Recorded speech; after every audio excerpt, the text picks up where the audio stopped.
This is Franchise Today, brought to you by FRM Solutions, providers of the best-in-class software solutions for franchise relationship management. Franchise Today is your destination for weekly information, conversations, and interviews with accomplished industry leaders, all of whom share best practices for sustainable growth and sensible franchising. Here now, your host, Stan Friedman, to kick off this week's podcast. Today is Wednesday, February 3rd. I'm Stan Friedman, and this is Franchise Today. Happy to report that I'm one step closer to the peace of mind that will be complete once I receive my second dose of Moderna, but I'm halfway there and counting down for shot number 2 in just a few weeks. I say that as I try not to get the cart too far ahead of the horse, but my fingers are crossed that by Q3 we may actually begin returning to a greater semblance of normalcy in our lives, something that we all continue to wish for. So what do you say? Did Eric Van Horn turn in a command performance last week, or what?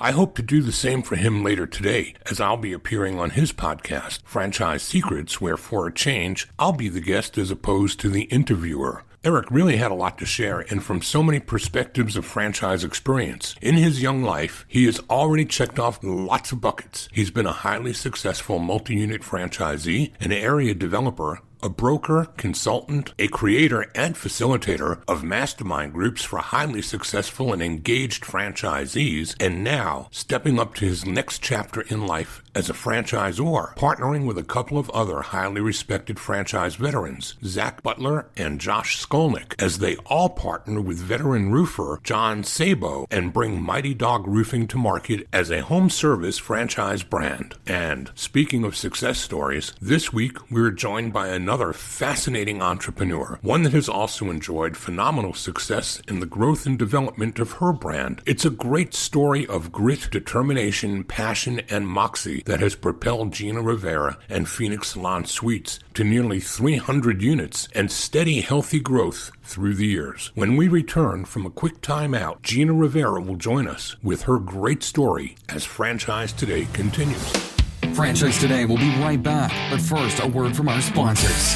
We are all familiar with Vistage, YPO, and EO. Well, now comes Zor Forum, a somewhat similar type of executive group, but this one comes with a twist. Zor Forum groups are exclusively for franchisors. Imagine a peer group for sharing and networking on a platform built exclusively for franchise executives. Zor Forum members are afforded unparalleled access to best practices and some of the brightest minds within the franchising world through regular meetings and a dedicated communications platform. In this post-COVID world, a franchise-specific mastermind or peer group is an endeavor worth making time for. Zor Forum groups of 6 to 10 will bring leaders together that are in similar situations, but with exclusivity in terms of their competitive sets, so that each can openly help others benefit from their respective knowledge, perspective, and experience with no fear of competitive loss. Network, learn, strategize, and remain motivated along your journey. Join a peer group. Not just any peer group, join the only one designed for emerging franchisors. Join Zor Forum. Learn more at zorforum.org. That's www.zorforum.org. Coming from a family who has been in the industry since 1929, Gina Rivera was destined to pursue a career in the world of beauty. From her early roots of sweeping hair from the floors of her parents' salon, Gina attended beauty school and later moved to a booth renter salon where she quickly established a winning reputation. Clients loved her as she never let anyone leave without feeling amazing. And the staff adored her because she was so open about sharing her knowledge and offering support where needed. Based on her learnings behind the chair, Gina realized that not all salons are created equal, and a majority of booth renters are usually provided very little support to ensure their success. With a passion for the industry, Gina became a fierce advocate for supporting the goals of lifestyle professionals who had the desire to operate their own salons but perhaps lacked the financial resources to do so. Gina realized that she had the opportunity to redefine the options available for sole proprietors in the beauty industry. And with this, Phenix Salon Suites was born, establishing a new experience and opportunity for lifestyle professionals to own and operate a business at a fraction of the cost of traditional salon settings. Gina is a wife and a mom, a national seminar speaker, addressing both the artistic and business side of the beauty industry for the American Association of Hair Care Professionals and others. She's also a seasoned columnist, featured in well-known publications such as Fashion and Style, Modern Salon, The Huffington Post, Glamour, Today.com, Oprah's O Magazine, and a little closer to home for this audience, the Franchise Times. With more than 500,000 social media followers tracking her tip of the week, this undercover boss has quickly become one of the most well-read columnists on the web, providing advice on how to succeed in business and life to fans and beauty enthusiasts. Gina Rivera, welcome to Franchise Today. Well, thank you so much for having me. I feel so blessed to be here. Well, from what I've learned about you, a lot of people are blessed to have you in their lives. So I'll just count myself as the latest addition to that fan club. How would that be? I love it. I'm honored. Thank you. Well, I am too. Gina, we've got a lot that I want to try to learn today and share with the audience, as I've learned that you're a person who loves to share and really does care. And we'll come to all of that, but we've got to start the way I always do. And that is to ask my guests how franchising found them. What did that look like for you? Well, I'm going to take you back a little bit. I actually grew up in the industry. My father, my mother, I actually today have 27 hairdressers in my family, but back when I was the little girl, I was sweeping hair at 11 years old, maybe even 10. I was even shampooing hair, and thank God State Board never really came in and checked on anything, because I'm pretty sure I wasn't allowed to do that. But I knew I grew up in the industry. It was part of my DNA. I knew from a tiny little girl that I wanted to be part of the industry. And fast forward, I was in a hurry with life, and I hit 17 years old, and I hated high school. And I told my parents I was going to go visit a friend, Nikki, and I decided to jump on an airplane and drop out of high school and went to Arizona for a few years. And in Arizona, you were actually allowed to apprentice. Well, I signed up for beauty school while I was in Arizona, but I wasn't really diligent about going. But I was able to apprentice a hairdresser out there, not having a high school diploma. And so I kind of had some wild out years. I woke up one morning and I was like, Gina, I'm 20 years old. I got to get my high school diploma. And that's when I went back to Colorado. I went back to high school at 20 years old. I actually went back to the classroom and got my high school diploma. It was then that I got my cosmetology license as well that year. And I started doing hair, and I just worked in a commission salon, building my clientele. And that kind of brought me to 2003 when I purchased my first salon. So when you said you grew up in the industry and in the business, you're not talking about the franchise business. You're talking about the hair care business, the beauty business.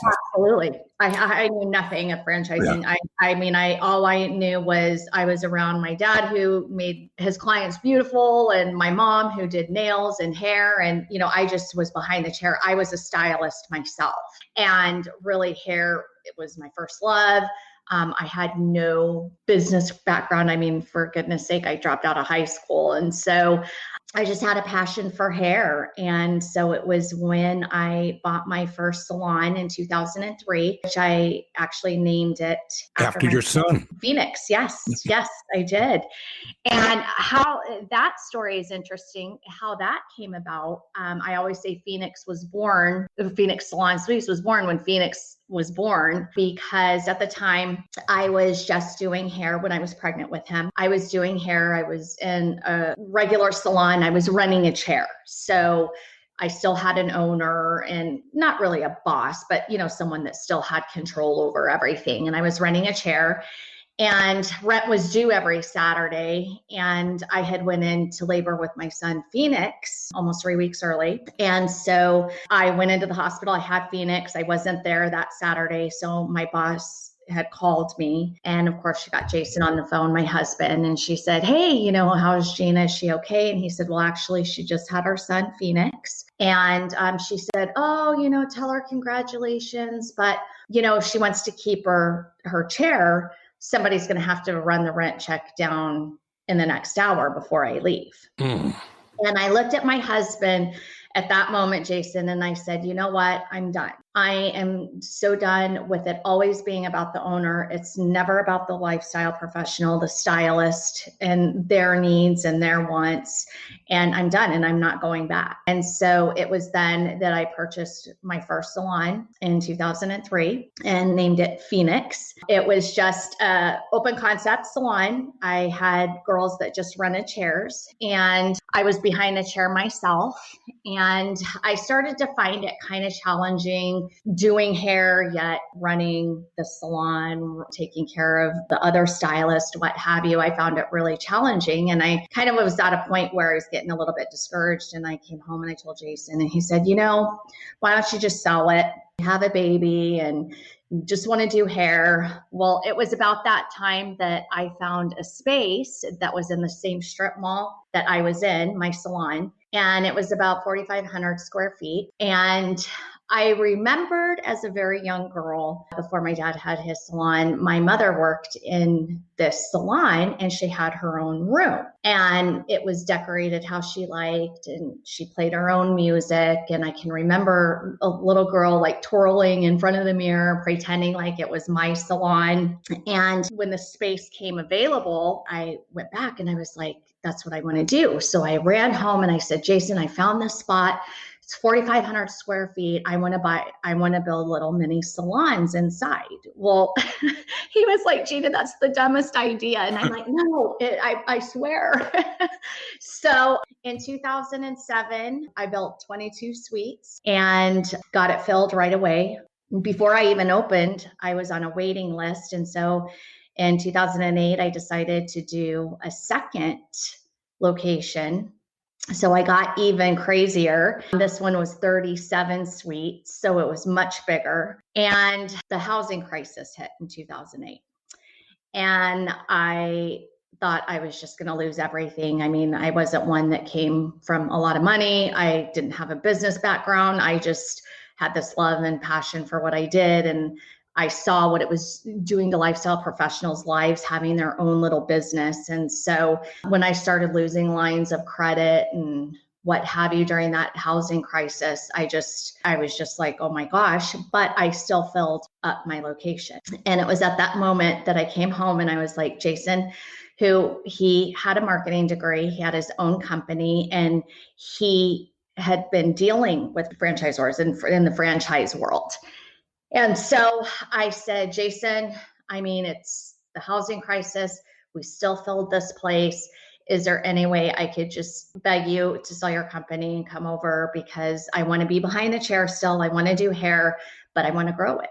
And so he, being a wonderful man, did just that. He sold his company and he came over and became my CEO. And in 2012, we opened up our first franchise location. So that's how I got into, so it definitely found me.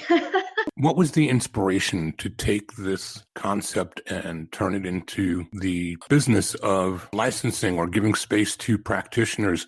I think it's become a cottage industry. I mean, it's a big deal now. There are a lot of salons in the competitive set, but where did the birth of that idea come from? What was it that motivated you to think about doing this in a scaled up version of yourself? Well, what it did for me was when I went into labor with Phenix early, and I mean it when I said I was just so tired of it being about the owners and never it being about the lifestyle professionals and not ever having empathy for what it's like for us to be behind the chair for 15 hours a day and no maternity leave, and the culture wasn't there. And so when I bought my first salon, it was just so important for me that I wanted to build a new culture.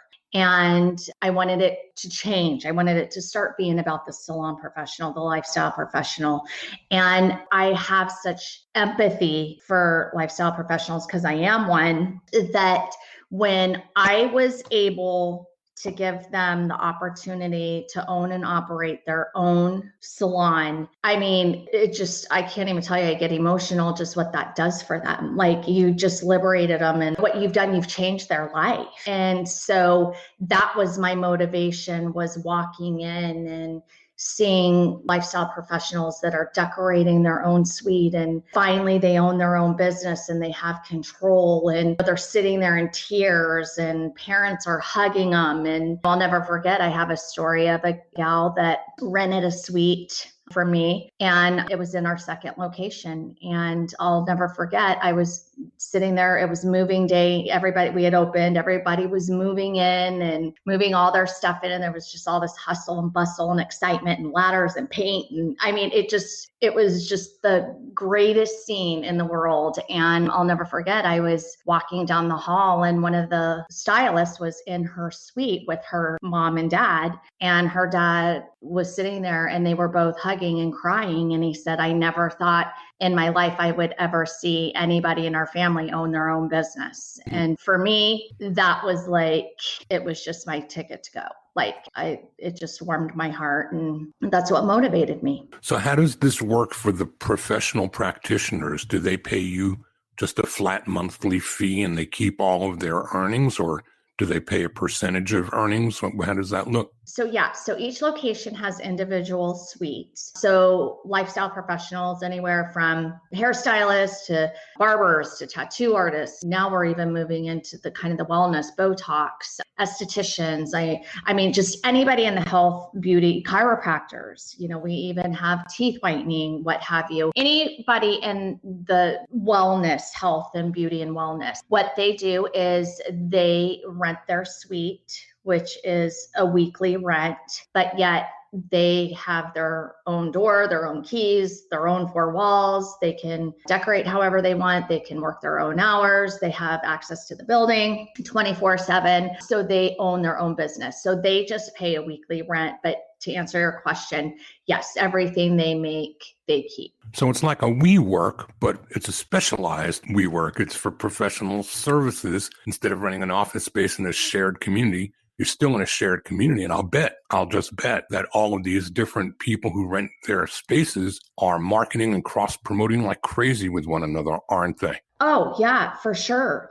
Take for instance, in some of our locations, like I said, we'll have a hairstylist, but we'll have a chiropractor, and maybe a client of the chiropractors is looking for a hairstylist. And so they refer each other. And so it's really a fun dynamic. It's great networking. Businesses cross over and refer their clients to Cindy down the hall who does Botox, and Cindy's client down the hall who gets Botox is looking for a barber. So it's still a tight community, but yet it's their own. Well, we're going to take a quick break. And when we come back, I want to talk about the transition from one or two of these locations that you had a vision for. You had the help of your husband, Jason, and his background. You said he had some franchise experience. Maybe you can tell us a little bit about that when we come back from the break, and walk us up from one or two units to how you turned this into a multi-hundred unit empire. We're talking today with Gina Rivera. She's the founder and the president of Phenix Salon Suites, and she'll be back with more right after this. Franchise Today will be right back, but first, a word from our sponsors. This portion of Franchise Today is brought to you by Zoracle, providers of spot-on profiles, the gold standard of assessment tools that assure you're selecting the right franchisees every time. Unlike DISC or others that simply gauge personality or communication styles, Zoracle's spot-on assessments are all franchise-specific and based upon 7 sciences that nail the results each and every time. Your prospects simply answer a few questions online, and like magic, Zoracle's algorithms scientifically slice, dice, and analyze their thresholds for risk, their business acumen, and even their propensity for single or multi-unit ownership. Zoracle's spot-on analysis is like having a crystal ball, but there's no hoodoo here. It's all based upon science that flawlessly determines franchisee, franchisor compatibility, and accurately predicts performance. Why don't you schedule a demo today and take a complimentary look and see for yourself? It's the closest thing to a sure thing. Zoracle, spot-on assessments based on science, but delivering results that seem simply magical. Check them out at www.zoracleprofiles.com.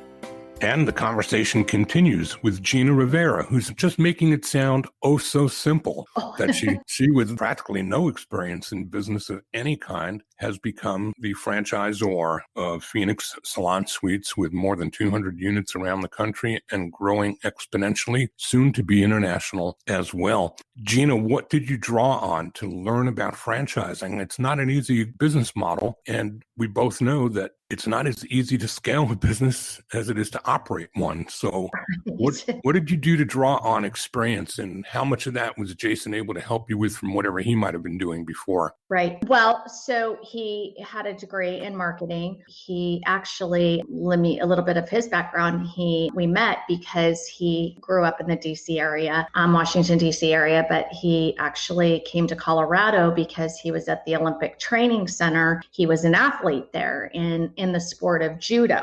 And while he was an athlete, he went to college and got his business and marketing degree from CU. And he always an entrepreneur, at heart. And he decided to start his own marketing company. It was actually a secret shopping company. Just kind of started with little restaurants here and there and little mom and pop bars and what have you. And he built that up pretty successfully and started getting some bigger accounts with some big chains of restaurants. And so he had a professor that he always went back to and kind of asked questions and mentor Jason. And so just Jason having his marketing company and dealing with some of these big franchise chains, these restaurants, he, just kind of got a feel for what that was like. And so for him, he was more knowledgeable about that world than I was. I mean, like I said, I keep saying I was a stylist. I was behind the chair. I love doing hair, but I saw something, I saw how it was changing lives. And so I wanted to grow it, but I just didn't know how. And so that's when I came home and I said, hey, I need some help. And, I don't know how to grow this, have more knowledge. And that's when he decided to help me out. So help us with some of those early stage days of becoming a franchisor. We're talking to an audience of many emerging franchisors who may be doing right now what you were doing back then. How did that start to roll out? How did you start to manage the difference between operating a chair, then becoming the landlord, if you will, of a larger organization of many people who are paying you rent for their chairs, and then scaling the business of location from one to multiple in the franchise business model? What were some of those early days looking like for you? Well, let me back up. Never anything is as easy as it sounds, right? And so I definitely had my challenges. As a matter of fact, before I even started to franchise, when I opened up my very first Phenix salon in 2007, I didn't know the first thing about hiring contractors, builders, what have you, just kind of network. And I had this vision, but I had to kind of go school of hard knocks, and I didn't have a college degree. I didn't have, I knew nothing about that whole side. So it was just, when I say going to school of hard knocks, that's exactly what it was. It was just hiring my neighbor down the street that knew how to put up walls. And so long story short, when I built my very first Phenix Salon Suites, actual suite, I was open 2 days and I was doing hair behind the chair. I had the first suite when you walked into our location, and this man in front of my client handed me a certified letter, and I opened it up, and mind you, I did not hardly have a penny when I put in my first salon. I had to scrape savings.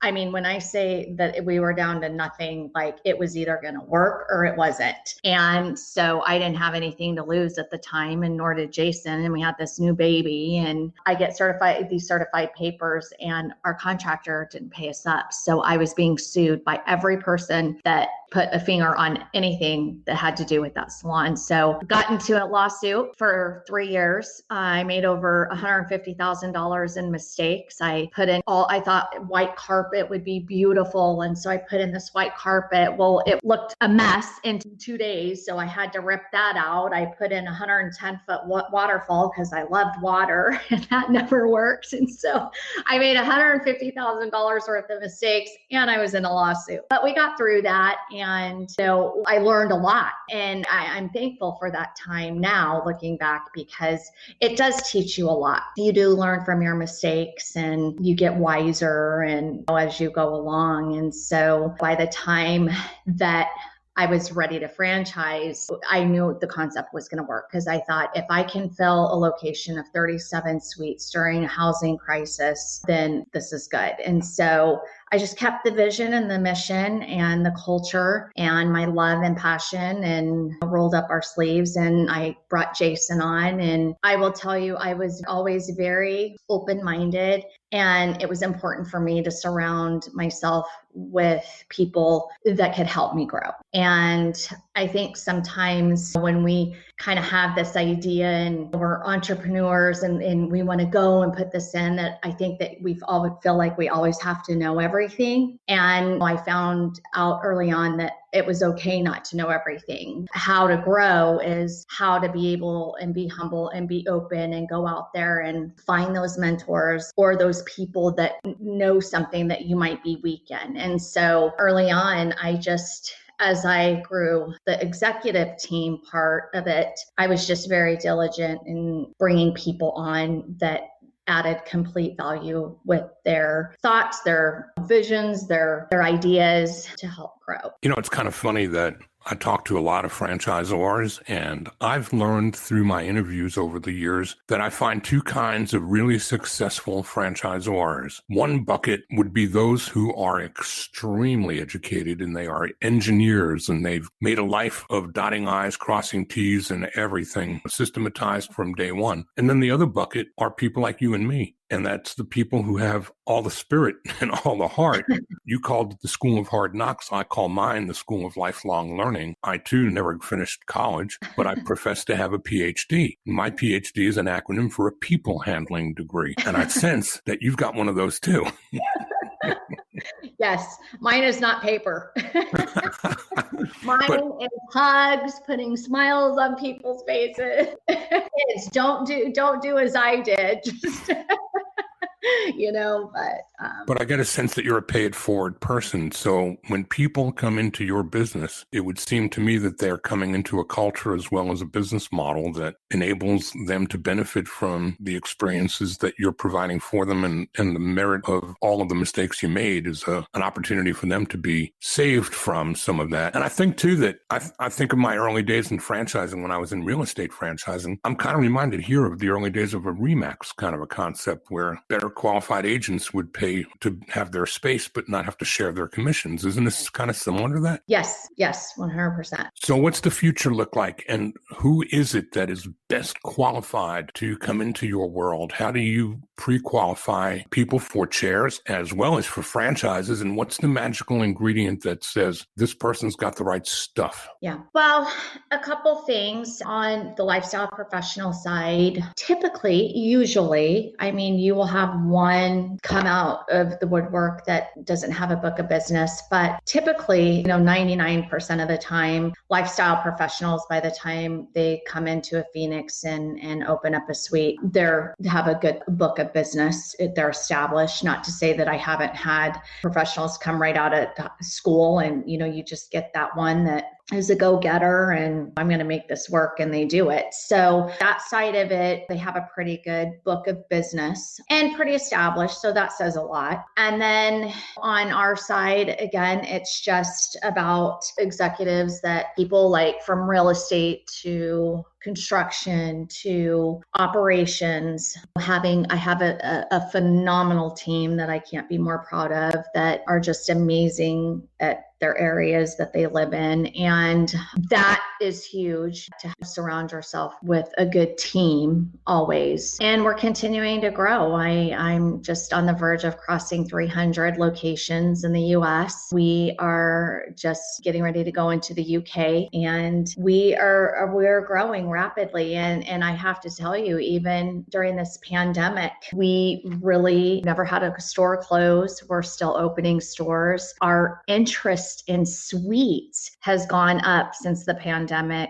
400%. So it's amazing how the pandemic, how much we are still rapidly growing. And that has a lot to do with we might be getting off track here, but that has a lot to do with lifestyle professionals. They go into work, they're working 12, 15 hours a day. They're on this hamster wheel. They're just going. And the shutdown happened when the pandemic hit, the first time in history that salons were shut down. I mean, my dad has been behind the chair since he was 19 years old. He retired at 76. And so when it first happened, he was like, Gina, you can always count on, you'll still always be able to do hair through crises, through pandemics. We've been through so many, but this was the first time in history that had ever happened. And I think it made a lot of professionals, they had to stop. They were home. They had to hit the pause button. And they started to really reevaluate their businesses and how they wanted to work. And I believe that a lot of lifestyle professionals were like, I want to be in control of my own business. I want to have my own place where I know I'm the only one touching my shampoo bowl or my sink or my chair, and I'm one-on-one with my clientele. And so it's been interesting with the pandemic. Like I said, the suite interest has gone up 400%. It's so sad on the other side of it, because it breaks my heart. Some of these bigger salons that had to shut down, I mean, my heart just aches for them. But I feel so blessed that they have an opportunity at Phenix to be able to go into a location and still take their book of business and still own their own environment, and even take stylists that maybe they had in their salons with them. And so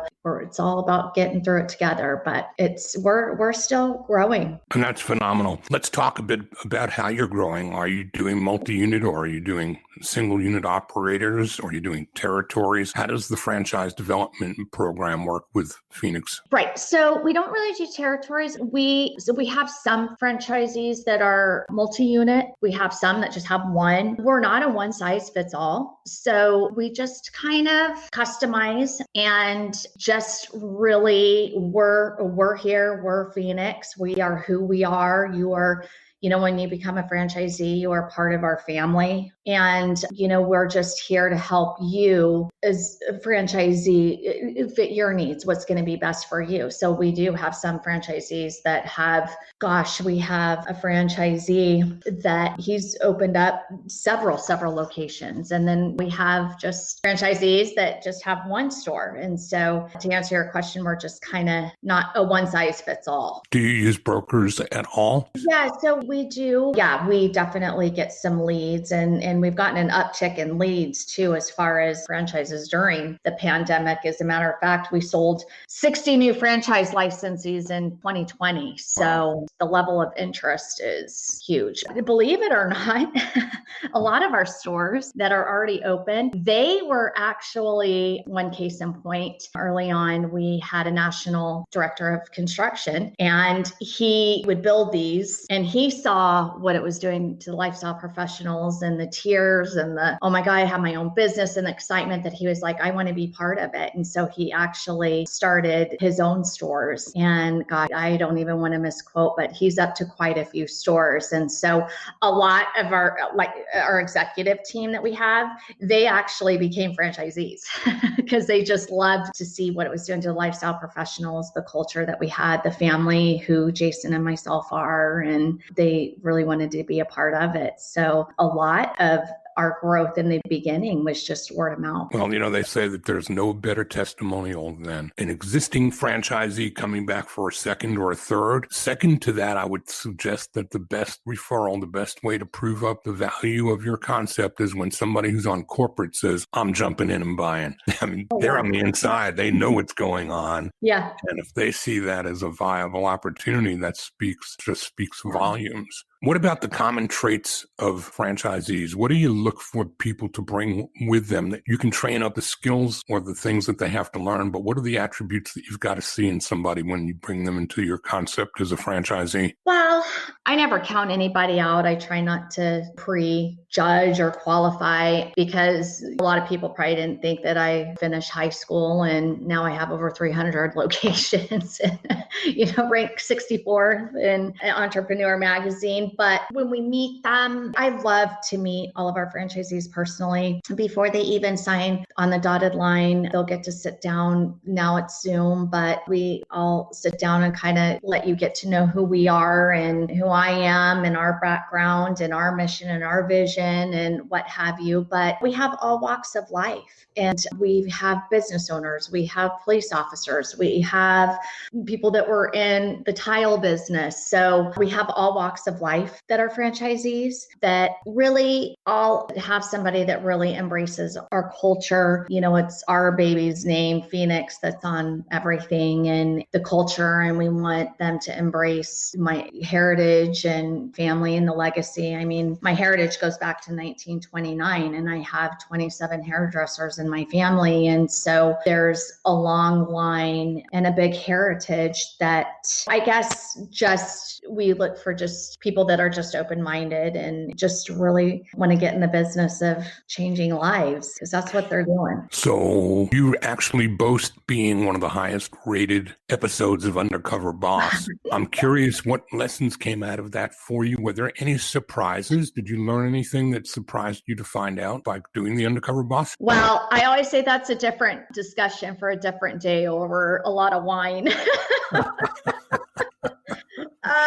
And I went kicking and screaming. I did not want to do Undercover Boss. I was so upset about that. And we probably don't have near enough time to talk about all that, because like I said, I'm not kidding you. We could sit here for a year, but didn't want to do it. I went kicking and screaming, but I did it. And I'll never forget, they had picked us and they wanted me to go undercover, and I had to leave my kids and leave my house and travel with these 35 people I didn't even know for 10 to 12 days, and being behind a camera 24/7. I mean, I was content. I was a mom. I was behind the chair. I had my salons. I was content. And so I was just sick, and I just was praying this show would get canceled. I was praying for everything that would happen, that I wouldn't have to do it. But one night I was just on my knees, and I was just like, Lord, look, I mean, I don't want to do this. And there are so many people out there that have trained their whole lives and want to be on TV. You can go use them. I'm fine. And he said, I'm sending you on a job for me. It's not about you. It's something I'm sending you to do for me. And so I went, and I can't tell you how it changed my life. And I'm not talking about the cameras and TV and all of that, but the salon professionals that I met during that filming, and the adversities that they were in, what they had overcome, and just their passion for what they did. I mean, it just became such a huge blessing to me to be in their presence and hear their stories. And it was just so inspirational. And as founder of Phenix, it was hard, but I went in and got told things that we needed to change, but that was good. And it was early on. We only had a few stores when that opened. So it was really funny, because by the time it aired, a lot of those problems had already been fixed. It was aired 9 months after I shot it. So it was kind of fun that's a little fun fact, that by the time it aired, like a lot of those problems early on, we had already made those right. But yeah, as I came back, and I learned so much.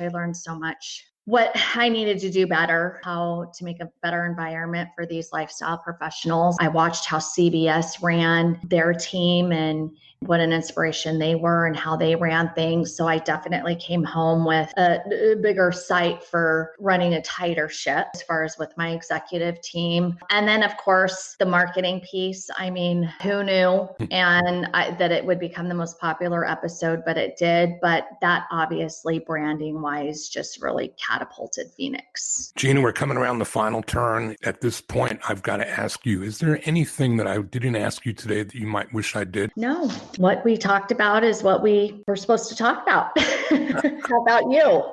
I feel great. I think you've done a terrific job of just being yourself and helping this audience understand that putting one's mind to anything can make it happen. That doesn't mean that it will be a home run like yours for anyone and everyone who comes about it without a formal education, but determination, will, and heart and soul go an awful long way as currency. And I think you've kind of demonstrated that clearly here with what you've done with coming around to 300 locations. What about some contact info? If those that wanted to try to reach back out to you and get a little more information, how would you put them in touch with you? So social media, at Facebook, you can go to Gina Rivera. It's just Gina Rivera. I have an Instagram, Beauty Expert Gina. And also, obviously, you can always reach out on our website, Phenix Salon Suites. Just reach out to me anytime. Terrific. Well, I've really enjoyed this. Well, thank you so much for having me. And thank you for being you and you doing this for everyone. Well, time flew, Gina. Too much fun. Thanks for being here and thanks for sharing. Thank you so much. God bless you. You know, week after week, I think that we've hit the high watermark on the stories told by passionate professionals in franchising. But guess what? We just keep having to reset the bar as stories like Gina's keep crashing the ceiling and taking their success stories to a whole new level. Next week, we'll do it again. But until then, please keep making great things happen for your franchisees, yourselves, and all of those that you care about and support. Keep working smarter and hitting the gas harder and punching through whatever gets in your way. Until next week, I'm Stan Friedman wishing you the best, the very best of all things franchising, and Franchise Today is out. Franchise Today is a production of FRM Solutions, providing best-in-class CRM tools to empower relationships with prospective and existing franchisees. No excuses, just solutions. Find them online at frmsolutions.com. Join Stan every Wednesday at noon Eastern for another live episode of Franchise Today. Or, as always, download episodes on demand at blogtalkradio.com or iTunes.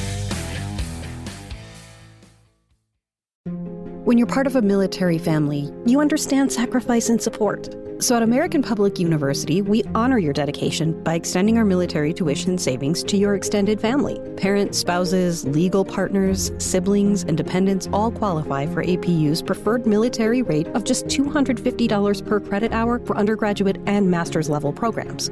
American Public University. Value for the whole family. Learn more at apu.apus.edu/military.